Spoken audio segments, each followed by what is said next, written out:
Welcome back. I wanted to do a bit of a longer form video to talk about Beautiful Creatures since I just finished it. So it is late at night. I'm sorry the lighting is not great, but, well, it's not that late. It's like 7:30, but it's not like super nice lighting because I just finished reading and I wanted to talk about it immediately. So Beautiful Creatures. I just finished it. I read this first in 2014 and I loved it.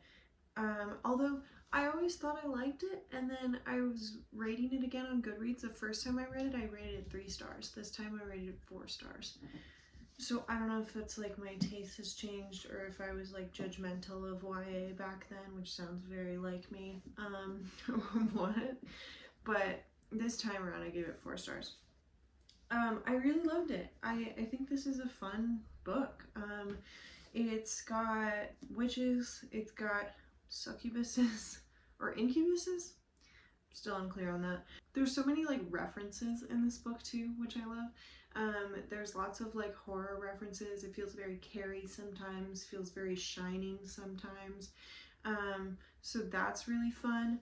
I also just love like the kind of Twilight of it all. I love the star-crossed lovers, but then she's a witch, he's immortal, like, you know. I also like that the power reversal is different than Twilight, you know.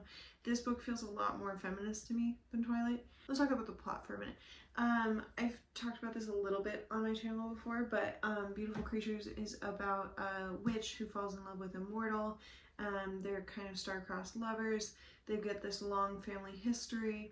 They are destined to be apart, but somehow have to be together. I thought this was an interesting exploration of like duality. And actually at one point there is mention of bipolar. I have bipolar, if you didn't know.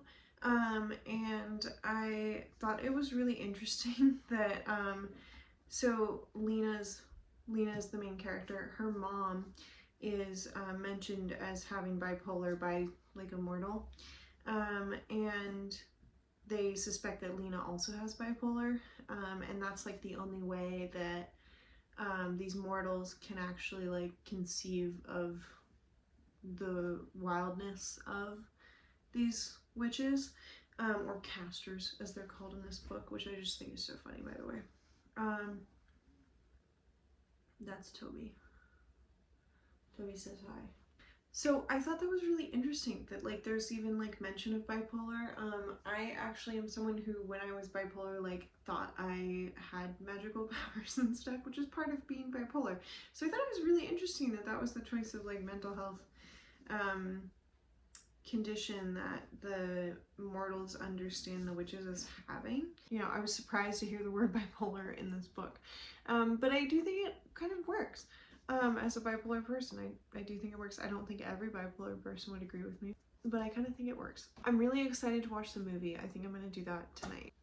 I love the like witch tropes that are explored. Yeah, I just really enjoyed this. It's long too. It's a chunky, almost 600 pages, but I really enjoyed all of it and have no regrets in rereading it. And I'm not great at rereading books, so like I was really pleased with myself and this book upon a second reading. That said, I don't know if I'll read the entire series, because I have Beautiful Darkness and Beautiful Chaos because I bought a trilogy used, and I guess there's also Beautiful Redemption, but I don't think I'm going to read all 4. I think 1 was plenty for me right now. Maybe next year I'll read the next one in the series around fall. I think the way the South is explored is really interesting. I'm not from the South, I'm from LA, but it's really interesting to me that